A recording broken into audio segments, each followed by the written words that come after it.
Hi guys, it's James with the Simple Prepper. Just wanted to go over a few updates, quick things, maybe a couple other channels to follow. And one of them is the Max. The Max place, they do a little homestead, off-grid, a little bit of farming of their own. And they're looking at what food shortages we may have, or which ones really are ones that are really cascaded to other products in a sense that they're used for other products. So he goes over a top 10 list of possible food shortages for 2023 and wanted to share that with you. I will provide links to these guys' channels in the descriptions below this video. So please scroll down, check out the links in their video. But what he went over is top 10 food shortages 2023. Vegetable, seed oil, and palm oils. They're going to be short, probably be harder to get or more expensive as inflation happens. And palm oil is actually used in foods like peanut butter. Not something that we use. He explains more on that. I'll go over quickly the rest of the list. All dairy products, especially butter, and other fat products. He mentioned lard. It's some rendered beef fat on some of that. So it's our beef shortages he mentions, sort of ties in. It goes into some foods, especially baking on the butter, and of course other dairy, whether it's milk or eggs. See, tomatoes, it's used in many products. Pre-prepared meals and products, pasta sauces, and if you can start growing them, they're probably one of the easier plants to grow on your own and be able to use your own tomatoes. Wheat and flour, and wheat flour, let's see, affecting bread products to go up in inflation. See, aluminum, and I added tin prices on the rise. He talks about aluminum, but I know he's talking about because of cans. A lot of it's made with tin, some aluminum parts on some. A lot of pricing with the coffee he goes over is number 8, is in packaging.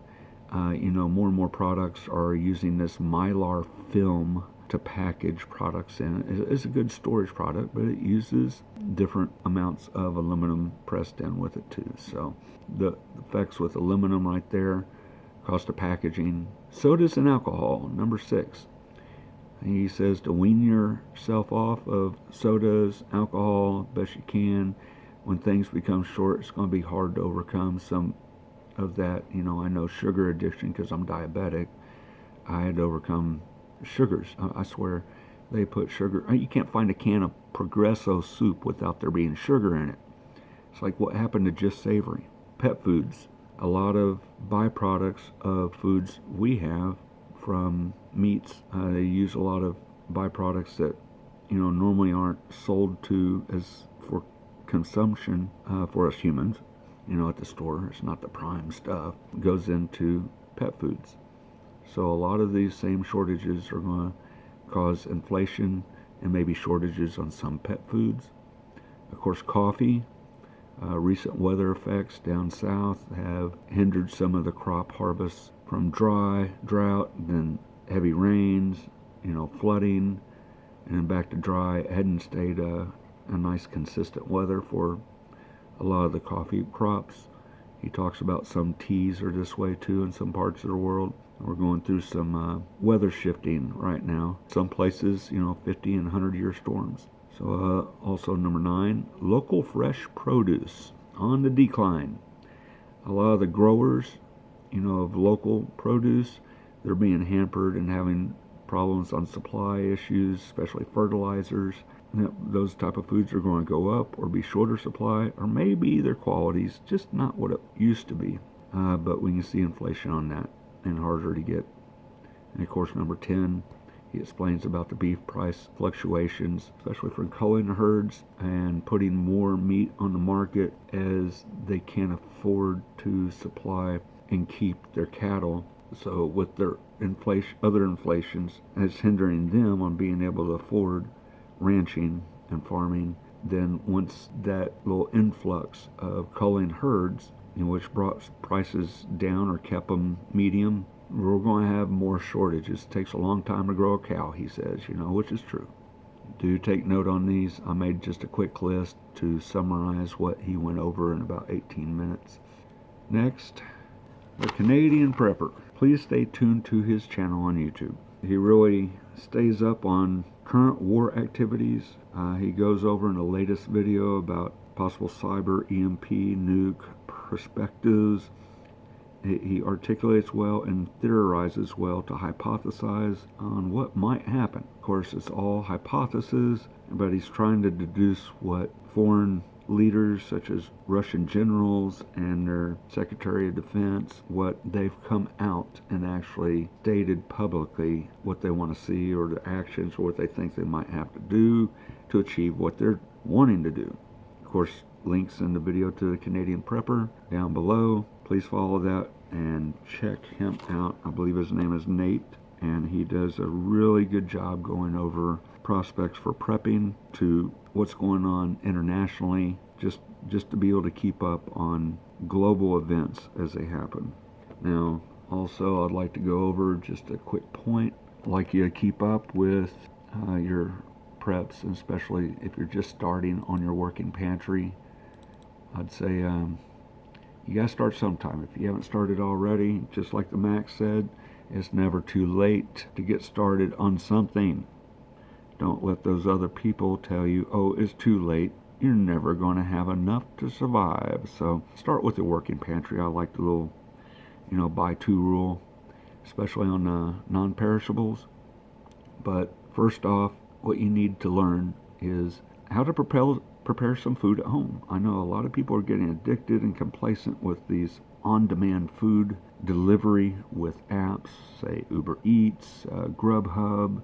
There's a lot of them. But thing is, something happens, national disaster, weather, whatever it might be, what if we do get an EMP attack on us, Not going to be able to just get someone to bring you some food. Their car's ECM module is going to be fried. If it's EMP, they're not going to be able to work. Stores are going to be closed. Restaurants are going to be closed. No one's going to be able to do something except with manual items. You're going to have to walk out to someone as a food truck that's accepting cash. Or trades, maybe some of them will still be firing up, and if people can walk there, they'll sell them food. I know when it first happens, people, they might have some cash on hand, but your ATMs, if you're not going to be able to get money out, power's down, electric's out for maybe a month or two. At first, people will be pulling out their change and their cash to buy something from somebody. But then they're going to revert to really hitting people up for food, and when they can't be given food, or have friends or family that has plenty, then they're going to steal, maybe rob people. I mean, it's just the nature of that beast. When people are starving and they're hungry, what will they do? Hopefully people with resources can revert to living off the land a little bit. But first off, you can save yourself a little bit by starting a working pantry by the buy two plan. When shopping and replacing one item that you end up using, whether it's a canned meat, or maybe it is a can of Progresso soup or stew, or whatever you can fall back on to eat. This is probably the best instead of buying prepper food, especially if you haven't tasted it yet. Don't just go off the bat and buy $5,000 or $10,000 worth of this long-term storage food if you haven't tried it. Most of it's starches. A lot of them don't include proteins such as meats and stuff to go with it, so you gotta get your own on that. So, mac and cheese, you can probably live on that for a while, but it's going to be starchy, fatty, and not have enough proteins in there for good health. So I'd say get the stuff that you like. When you replace it, say one can of one item. When you go back to the store to replace it, buy two instead of just one.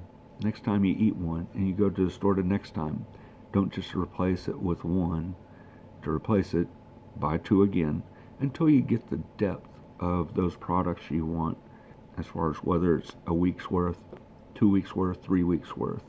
That way, once you get started on that, you can just grow your working pantry from there.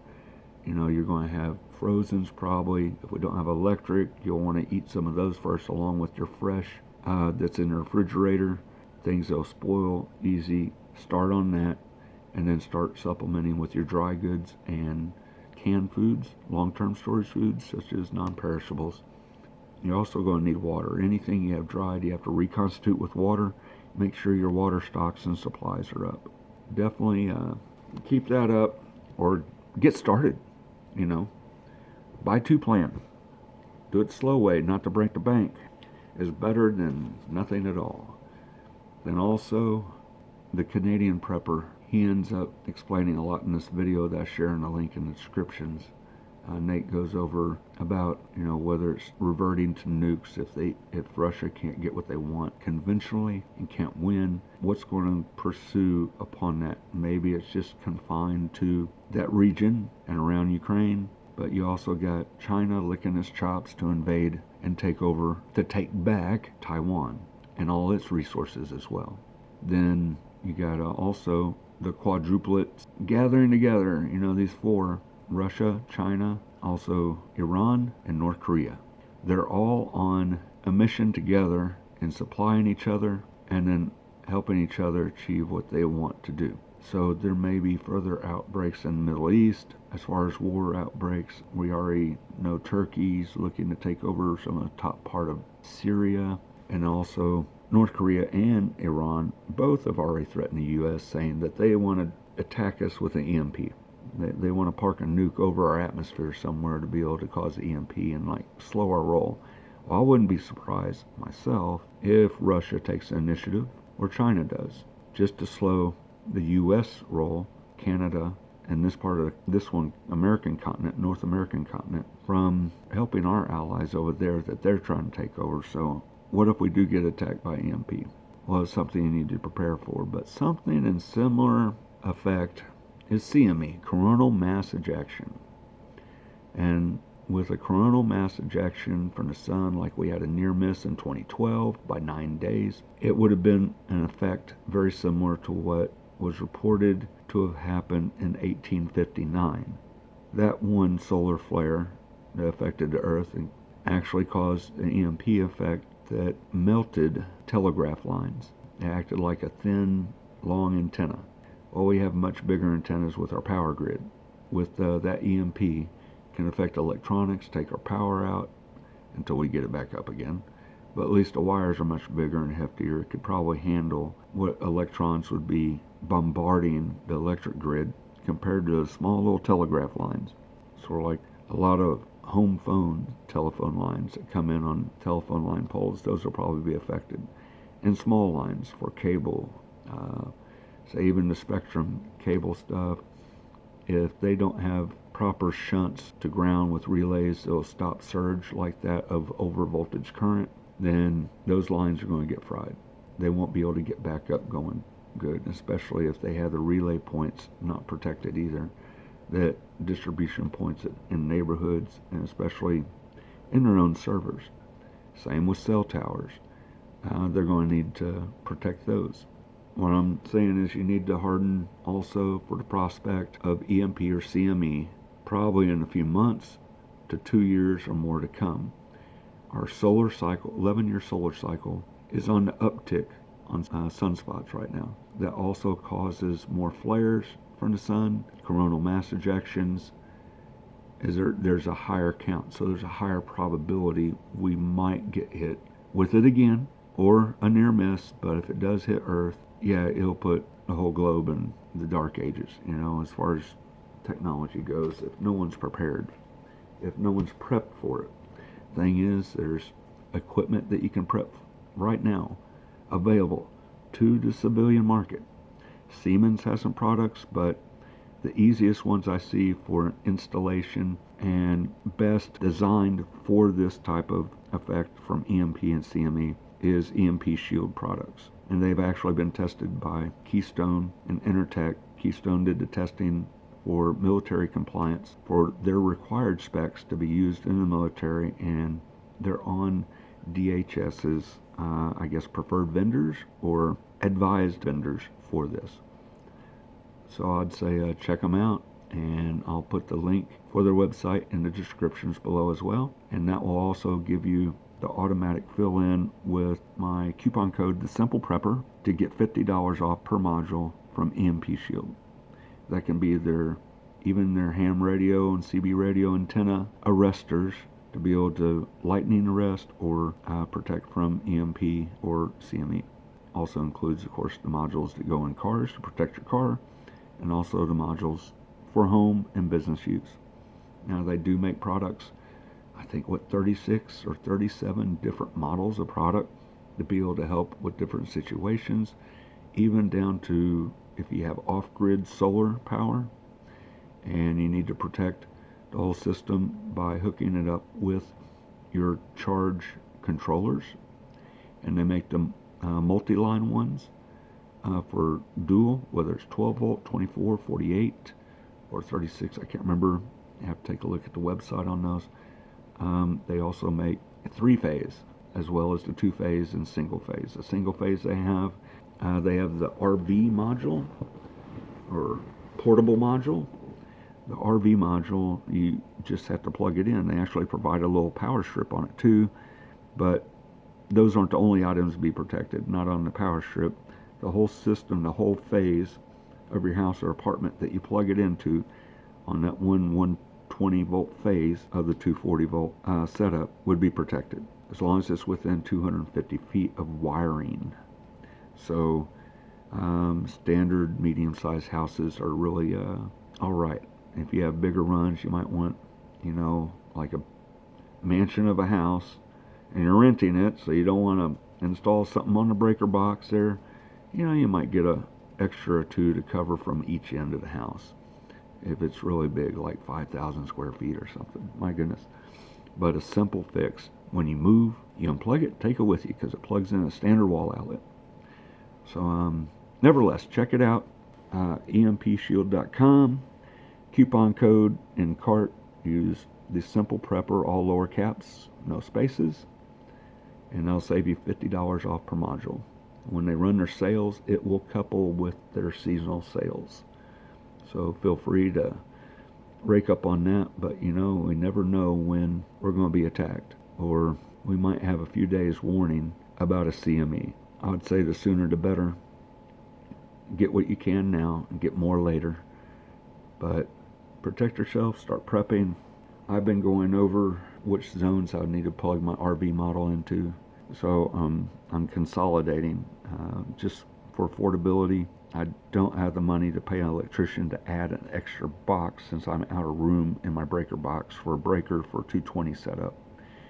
So consolidating our sensitive electronics all onto one phase, like computers, my CB base station equipment for fallback communications, that sort of thing. It's all going to be on one phase in a couple zones. I mean, I could even plug it into the detached garage because it's on the same phase as these electronics, and it would work. Check it out. There's ways to be able to be frugal and still get yourself covered. So have a great day. Keep the preps up. Keep the faith. Stay strong.